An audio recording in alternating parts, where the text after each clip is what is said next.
Olá! Seja muito bem-vindo ou bem-vinda a mais um episódio da Vida Secreta dos Outros Casais. Como é que vocês estão? Tenho-vos a dizer que nem dei conta desta semana passar. Passou assim mesmo rápido. No fim de semana anterior, eu tinha tido o casamento da minha irmã, que vos falei no episódio anterior. Esta semana, este fim de semana, no caso, tive o casamento de um outro amigo, um amigo da faculdade, o Fábio, que casou. Foi a primeira pessoa do meu grupo de amigos da faculdade a casar. E foi assim, espetacular. Adorei o casamento, foi tão bonito, foi tão divertido, diverti-me imenso, como já não me divertia há muito tempo. Também foi bom para rever pessoas que eu não revejo muito regularmente, a minha malta de Coimbra, não é, que estudou comigo em Coimbra, e portanto foi assim bem especial voltar a sentir-me como me sentia quando andava na faculdade, super descontraída, voltar a rever também essas pessoas e a rever os sítios onde nós vivemos coisas muito especiais, porque este casamento foi em Coimbra, portanto, olhem, foi espetacular, gostei imenso. Enfim, mas o que eu queria realmente falar-vos hoje, não queria falar-vos mais sobre casamentos, apesar que ainda tenho mais um casamento na próxima semana, mas não é sobre isso que vos queria falar hoje. O tema que eu queria falar hoje, como não podia deixar de ser, relaciona-se com estes últimos meses de campanha eleitoral, a propósito das eleições autárquicas que vão acontecer no domingo, dia 12 de outubro, e eu sei que vocês agora estão a pensar, então, mas o que é que isso tem a ver com psicologia? O que é que isso tem a ver com sexualidade e relações? Porque é que isto é importante? Eu gostava de começar por trazer-vos esta ideia de que a psicologia, o amor e as relações são política. Na verdade, tudo à nossa volta é política. E há conversas, não sei se vocês já pensaram sobre isto, mas há conversas que, por muito que nós evitemos, acabam sempre por nos encontrar. E uma dessas conversas é a política.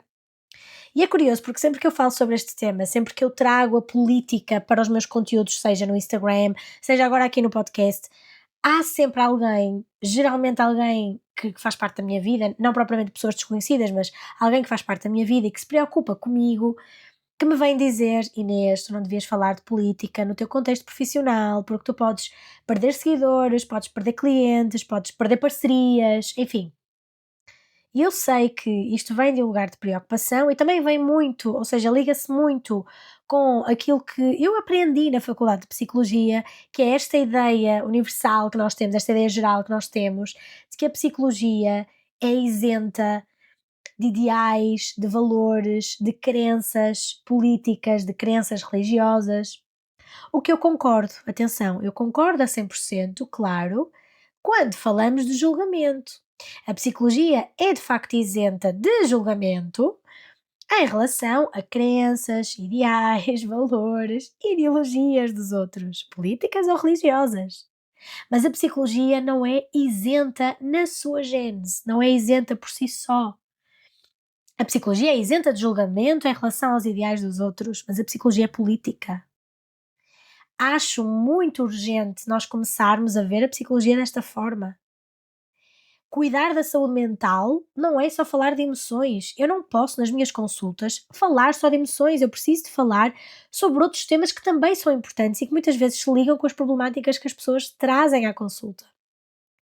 Falar de saúde mental também é falar por condições de vida dignas. E essa dignidade, por exemplo, também depende das políticas à nossa volta, também depende das pessoas que nos governam, de pessoas que, no fundo, nos protegem ou silenciam, dependendo. Então, enquanto psicóloga, eu queria já trazer-vos esta ideia. Eu preciso de estar consciente de questões sociais, de questões culturais que estão inerentes às políticas do meu país, às políticas da minha atualidade.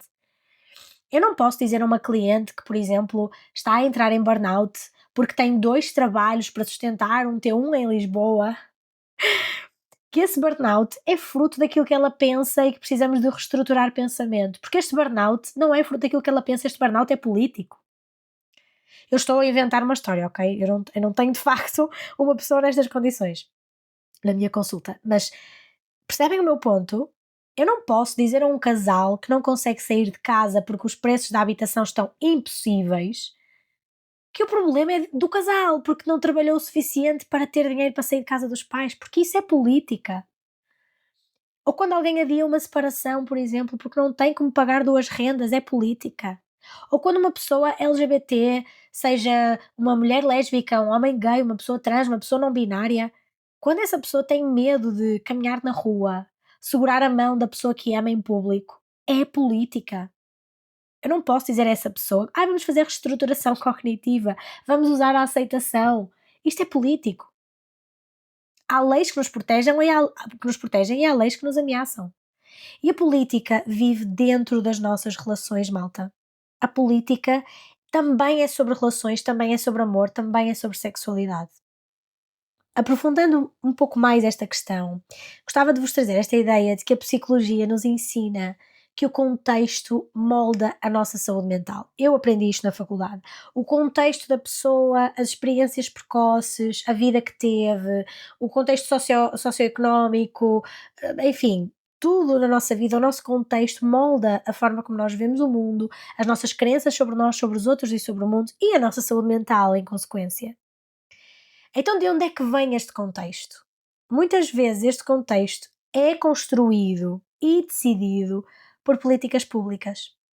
E eu sei que nem sempre isto acontece, muitas vezes o contexto também tem a ver com outras questões que não têm nada a ver com política, mas outras vezes, se calhar na sua maioria, o contexto também é construído através destas políticas. O meu trabalho, e entrando aqui na questão das relações e da sexualidade, o meu trabalho também depende da política. Eu posso perder o meu trabalho através da política, por exemplo. Uma mulher a falar de sexo nas redes sociais é político. Há uns anos atrás, se calhar não há tantos assim, eu não poderia fazer isto. No tempo da minha avó, ela não poderia falar de sexo. No caso, não havia redes sociais, mas ela não poderia falar de sexo no café com as amigas se ela quisesse. Nem pensar. Isto é político. O amor entre pessoas do mesmo género, ou entre pessoas que desafiam as normas de género, é um amor político, porque ele existe num mundo que, durante séculos, durante anos e anos, o tentou apagar. Há pessoas que ainda precisam de leis para poderem casar, para poderem adotar, para poderem simplesmente existir de mãos dadas, dar beijos na rua, sem medo. E a verdade é que, pegando aqui nesta questão LGBT, o amor LGBT sempre foi um ato de coragem, na verdade. Não sei se vocês sabiam sobre isto, mas os crimes de ódio contra pessoas LGBT na Europa atingiram recordes em 2024, segundo os relatórios da ILGA. Portanto, o amor LGBT continua a ser um ato de coragem. Se olharmos bem, tudo à nossa volta é político. É isto que eu vos queria trazer. O lugar onde vivemos, o acesso que temos à saúde, o acesso à educação, o que podemos ou não fazer com o nosso corpo, tudo isso foi decidido politicamente em algum momento da história, em algum momento da sociedade. E, portanto, se o voto nos deu isso, o voto também nos pode tirar isso. Se o voto nos deu o direito de amar quem nós quisermos, de existir como somos, o voto também nos pode tirar isso. O que me leva a esta ideia de que a política também é emocional. O que é que isto quer dizer? Quer dizer que a política muitas vezes é uma extensão das nossas emoções. Nós não escolhemos uma ideologia só pela razão, também o fazemos. Claro que também existe o racional por trás da escolha ideológica, da escolha política, mas também escolhemos a nossa ideologia, o nosso partido, aquilo que nos faz sentido, pela forma como nós sentimos o mundo, não só como o pensamos, mas também como o sentimos. É sobre aquilo que nos provoca empatia, é sobre aquilo que nos causa medo, é sobre aquilo que nós achamos justo ou errado. E estas coisas, a empatia, o medo, a justiça, é muito mais sobre o nosso emocional e depende muito mais desse emocional e das coisas que nós vivemos ao longo da vida, do ponto de vista emocional, do que só sobre a razão. E agora entrando aqui em temas que eu queria realmente trazer-vos, por exemplo, quando um casal discorda politicamente, ele não está só a discordar de ideias políticas, ele está a chocar também aqui mundos emocionais bastante diferentes. Por exemplo, se um dos membros do casal acredita que a segurança é o valor mais importante e o outro membro do casal acredita que a liberdade é que é a coisa mais importante, nós não estamos só a falar sobre partidos ou ideais políticos, nós estamos a falar sobre identidade, sobre experiências passadas, sobre quem somos, sobre o que nós valorizamos nesta vida, sobre o que nós valorizamos no mundo, sobre a forma como nós vemos esse mundo e sentimos esse mundo, muito mais do que pensamos sobre ele. Talvez eu valorize segurança porque foi isso que me faltou na minha infância. Ou liberdade, porque é isso que eu sempre vivi na minha vida, sei lá. E aquilo que a ciência nos diz sobre isto é que nós tendemos a escolher parceiros com ideologias bastante semelhantes à nossa. Não porque nós estamos conscientemente atrás dessas pessoas, às vezes estamos, pronto. Às vezes podemos estar conscientemente atrás de pessoas que de facto partilhem das mesmas ideologias que nós, até porque muitas vezes também nos ligamos a ambientes onde mais facilmente poderemos conhecer pessoas que partilhem desses ideais. De qualquer das formas, é muito mais sobre o nosso emocional, ou seja, nós estamos. Ou seja, o que eu quero dizer é. Blá blá blá, está difícil. Nós temos tendência para escolher parceiros não com base naquilo que racionalmente nós achamos que são as nossas ideologias, mas porque o nosso alinhamento político está ligado aos nossos valores afetivos, ao nosso emocional, aos nossos valores morais. Ou seja, a política também é relacional. Não é sobre. Quando nós conhecemos alguém, nós não procuramos alguém que vote esquerda ou direita, nós procuramos alguém que acredite X, Y, Z. E à partida, alguém que acredita X, Y, Z, esses valores morais, afetivos, de empatia, de, sei lá, emocionais, esses valores ligados ao emocional, à partida vão estar relacionados com um alinhamento político ou com um quadrante político específico. À partida, atenção. Uma das coisas que me fez apaixonar pelo meu namorado, na altura que o conheci, já o conheci há bastantes anos, foi pela forma como ele vê o mundo. E isto é super interessante porque enquanto eu estava a pensar sobre o que é que eu queria trazer para este episódio e a escrever os tópicos deste episódio, lembrei-me de que, de facto, quando eu o conheci, uma das coisas que realmente me fez apaixonar por ele, independentemente de falarmos sobre política, porque não falávamos nessa altura, nem sobre quadrante político, nem sobre. Enfim, nada. Foi há muito tempo, nem sequer. Eu nem sequer pensava muito sobre isso na altura, mas foi de facto perceber que ele vê o mundo da mesma forma que eu vejo o mundo. E isso contribuiu imenso para, não só para o crescimento saudável na nossa relação, mas também para o respeito que lhe tenho e pela admiração, que é um dos pilares muito importantes também numa relação, para a admiração que eu tenho por ele. Por eu conseguir reconhecer que, de facto, a forma como ele vê o mundo é muito semelhante à forma como eu vejo o mundo. E isto é a prova provada de que a política também é um fator emocional, relacional, que pode contribuir positivamente ou negativamente para a forma como nós nos relacionamos com os outros. O que me leva ao tema principal deste episódio, que é o que é que acontece quando nós não defendemos as mesmas coisas? O que é que acontece quando o voto e a política interferem na relação de casal? Porque é aqui que a coisa se complica. Porque amar alguém que pensa diferente é fácil quando essa diferença, sei lá, é sobre futebol, se és do Porto, do Benfica ou do Sporting, ou do Vitória, pronto.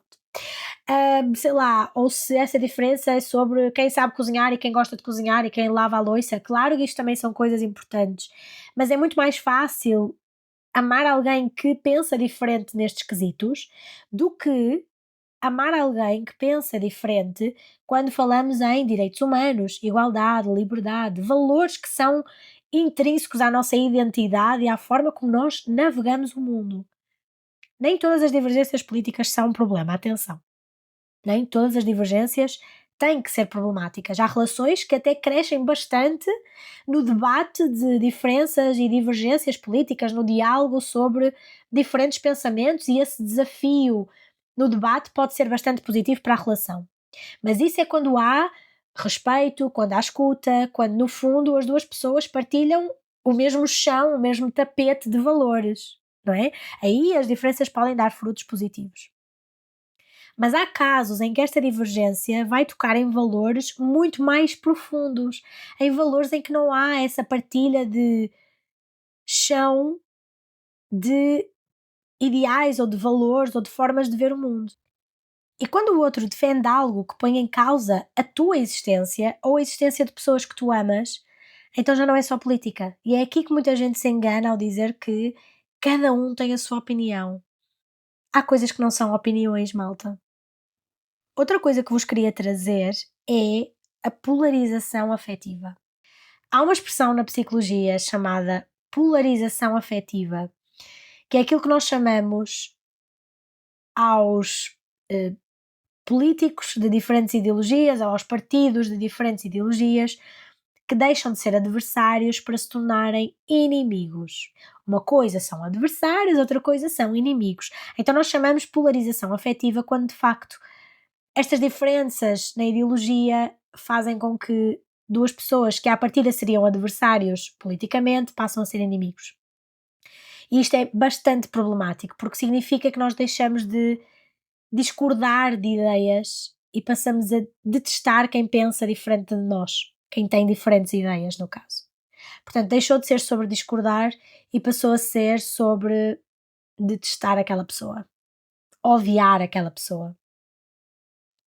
E isto acontece porque as nossas identidades políticas estão cada vez mais ligadas a um dos seguintes, que é ou à pertença ou ao medo. Nós precisamos de sentir que pertencemos a um lado e que o outro lado é uma ameaça. E esta lógica de nós versus eles, esta lógica é profundamente corrosiva para as nossas relações e para a nossa sociedade. Casais com diferenças ideológicas significativas vivem mais tensões na relação e sentem menos empatia nas discussões. E há aqui uma coisa curiosa que acontece sempre que nós falamos de política, é que as pessoas deixam de conversar e começam a tentar ganhar aquela discussão, ganhar aquele assunto. E quando eu vos falo desta coisa de é profundamente corrosivo para as relações que nós entremos nesta lógica de nós versus eles, quando eu falo das relações, no caso amorosas, românticas, é corrosivo porque de repente, dentro da própria relação, existe esta tensão de eu versus tu, nós versus eles. Tu és o inimigo. Mas a política não é sobre ganhar um versus perder o outro, porque quando um perde, nós perdemos todos. Perdemos todos. Se aquele partido fracassar, eu também perco. Eu também perco, malta. Eu faço parte desta sociedade. É este partido que me governa neste momento e, portanto, se este partido perde, se corre mal, eu também perco. Entendem o problema? É este o problema da polarização. Ela faz-nos acreditar que só existem dois lados, o certo e o errado, o bom e o mau. Mas a vida e as relações não são assim, é muito mais complexo do que isto. Então deixem-me trazer-vos um estudo da APA, da American Psychological Association, que nos diz que o aumento da polarização não está só a afetar os debates políticos, mas também a empatia coletiva. Quanto mais polarizados nós estamos, menos conseguimos compreender o sofrimento do outro, compreender o porquê da revolta do outro, menos conseguimos trazer o lado emocional da forma como o outro pensa o mundo e a política, menos o compreendemos, portanto, deixamos de o compreender, deixamos de procurar pontos em comum, que na verdade até poderiam ser úteis para, eventualmente, abrir os olhos àquela pessoa para os problemas que importam. Se nós queremos aumentar a consciência social de temas que nos são importantes, seja, sei lá, a comunidade LGBT, seja sobre as guerras, seja sobre a igualdade de género, enfim, nós precisamos de encontrar pontos comuns, nós precisamos de dialogar, nós precisamos de conversar e não querer ganhar aquela discussão. Porque quando nós fazemos isto, quando nós polarizamos, a tendência, ou seja, se nós pensarmos no que é realmente uma polarização, a polarização é estar em lados opostos. E aquilo que me faz pensar, e tenho refletido muito sobre isto, é que muitas vezes estarmos demasiado polarizados ou acreditarmos que o outro está muito polarizado só o afasta ainda mais e não é esse o nosso objetivo. Nós não queremos afastar o outro daquilo que nós achamos que é politicamente mais correto, assumindo que existe um correto. O nosso cérebro adora pertencer a grupos, isso é facto. E quando o grupo está ameaçado, quando nós sentimos que alguém pensa diferente, o nosso sistema límbico reage como se nós estivéssemos realmente em perigo. E na verdade poderemos até estar, não vou descurar essa possibilidade. De facto, há pessoas que discordam de nós que nos estão a colocar em perigo. Os nossos direitos, as nossas liberdades, a nossa identidade, aquilo que podemos fazer com o nosso corpo, claro que sim. Mas o ódio por essa pessoa afasta ainda mais essa pessoa, polariza ainda mais a pessoa. É aqui que eu quero chegar. Então há um antídoto para esta polarização que se chama conversa. Não é debater, não é discutir, é conversar. Conversar nas relações não é tentar converter o outro àquilo que eu acho que é o mais correto. Conversar nas relações é tentar compreender o que é que faz o outro pensar assim. É tentar ir buscar este lado emocional da política. Porque é que esta pessoa, o que é que ao longo da sua vida a fez pensar desta forma? No fundo, é nós fazermos perguntas sem termos já a resposta à pergunta pronta na nossa cabeça. É criar este espaço para a pessoa dizer não sei, para a pessoa dizer deixa-me pensar sobre isso, para a pessoa dizer não tenho a certeza, para a pessoa dizer eu vi um vídeo que me deixou confuso. É ai, blá, blá, está ótimo hoje. É abrir espaço para esse diálogo. A isto se chama o combate à polarização. Inventei agora. O combate à polarização é abrir espaço para dialogar. Mas isto para vos dizer que nós podemos manter um laço com alguém mesmo estando em desacordo com essa pessoa. Nós só precisamos de facto é de abrir esse diálogo. Quando nós conversamos, a polarização perde força e nós voltamos a ver o outro como pessoa e não como inimigo, não como adversário. Faz sentido isto? Agora, como é que nós podemos discutir política sem destruir aquilo que já existe na relação, sem destruir o amor que sentimos pela outra pessoa? O que é que nós fazemos quando o voto, no fundo, divide um casal e o voto passa a ser, ou a ideologia política passa a ser, um problema estrutural na relação?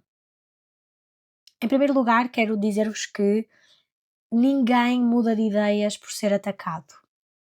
Quando nós nos sentimos ameaçados, o cérebro ativa este mecanismo de defesa, não é? De luta e fuga, e desliga a escuta. Portanto, a pessoa deixa de escutar, a pessoa está só em modo defesa, em modo ataque, porque se sentiu ameaçada. Por isso é que a comunicação precisa de ser sobre curiosidade e não sobre batalha, sobre guerra. Então a minha sugestão é, a primeira sugestão, faz perguntas em vez de só responderes àquilo que a pessoa disse.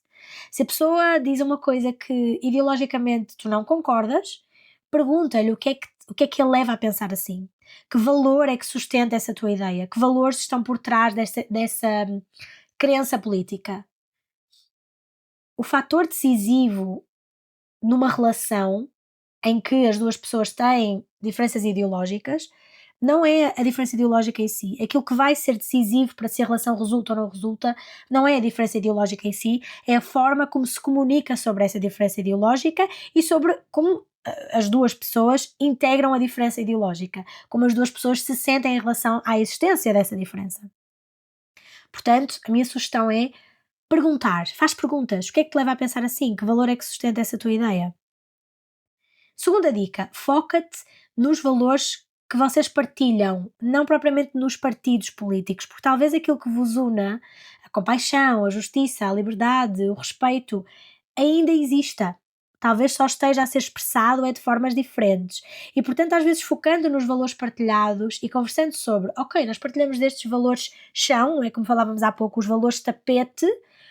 Agora só estamos a ter diferenças na forma como nós expressamos esse mesmo valor e, portanto, pensar sobre isto também pode ajudar a chegar a eu ia dizer um consenso, mas não é propriamente um consenso, mas uma harmonia nas diferenças ideológicas. Terceira dica, trazer novas fontes de informação, sei lá, trazer um documentário, uma entrevista, um episódio do podcast, quem sabe este, não sei, que ofereça outros ângulos, outras perspectivas que possam ser úteis à pessoa. E obviamente que com consciência de que nem sempre nós vamos conseguir mudar, não é? Ou seja, o meu foco neste episódio não é mostrar-vos como mudar a ideologia política do outro, é como conviver com ela. Lá está. Não estamos na guerra da polarização. Portanto, trazer novas fontes de informação para deixar que a pessoa pense sobre isso. Quarta dica, e talvez a mais importante, procurar ajuda. A terapia também pode ser um espaço onde se medeia estas diferenças, se reeduca para o emocional, para o político, para o social, para o cultural, para sairmos da nossa bolha de privilégio muitas vezes também. Portanto, a terapia também pode ser um espaço onde nós percebemos que precisamos de reestruturar algumas coisas na relação. Terapia individual ou terapia de casal, como é óbvio. Agora, quero trazer-vos aqui um outro ponto muito importante e eu não podia deixar de falar sobre este assunto sem falar sobre isto, que é, também pode acontecer que a diferença ideológica seja incompatível. Nem todas as relações sobrevivem às diferenças políticas, porque, como nós já falamos, tudo é política, tudo. A forma como nós nos vestimos, nos comportamos, os sítios onde nós vamos, com quem falamos, quem amamos, é tudo político. E pode acontecer de haver relações que não sobrevivem a essas diferenças e está tudo bem. Há um ponto em que deixar de negociar as ideias, deixar de negociar, de conversar, de debater, é um ato de integridade, é um ato de amor próprio, é saber quando ir embora. Há valores dos quais eu, Inês, não abdico. Há valores dos quais eu não abro mão e eu jamais teria alguém ao meu lado que não respeitasse ou não partilhasse determinadas ideias que eu tenho sobre a vida, sobre o mundo, sobre a sociedade, sobre política. Então é sobre eu saber quais é que são os meus valores inegociáveis. É sobre saber que quando o outro não corresponde aos inegociáveis, aos meus inegociáveis no caso, quando o outro nega a minha liberdade ou a liberdade de pessoas que são importantes para mim, quando o outro acredita que é justo que outras pessoas decidam sobre o meu corpo ou decidam sobre o meu direito de existir, eu preciso ir embora. Isto é um ato de amor próprio também. Faz sentido isto?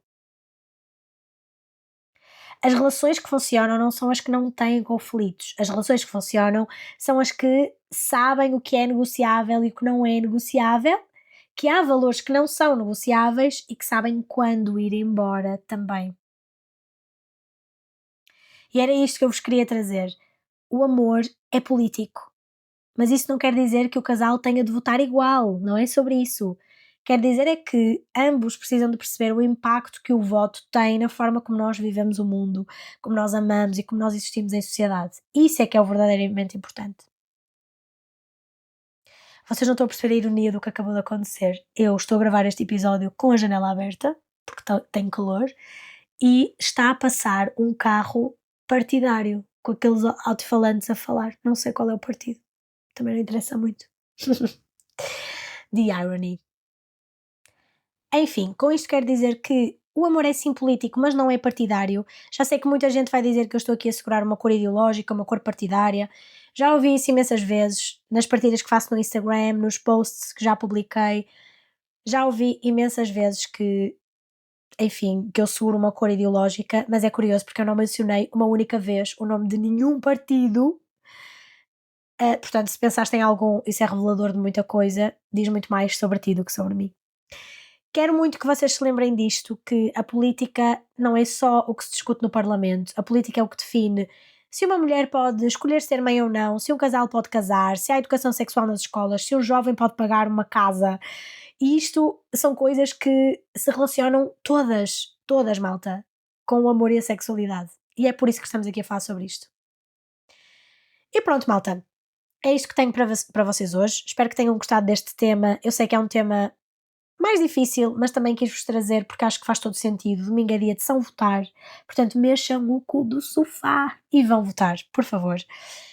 Podem parecer eleições menos relevantes, mais pequeninas, mas são igualmente importantes, de facto. Portanto, vão votar, é importante. Espero que tenham gostado. Antes de terminar, quero lembrar-vos que podem enviar as vossas histórias, questões, confissões e inquietações para o link que eu deixo na descrição do podcast e na descrição do episódio. E, claro, quero saber as vossas reflexões sobre isto nos comentários. Vou gostar muito de ler. Um grande beijinho para vocês. Até para a semana. Obrigada por me ouvirem. E beijinhos!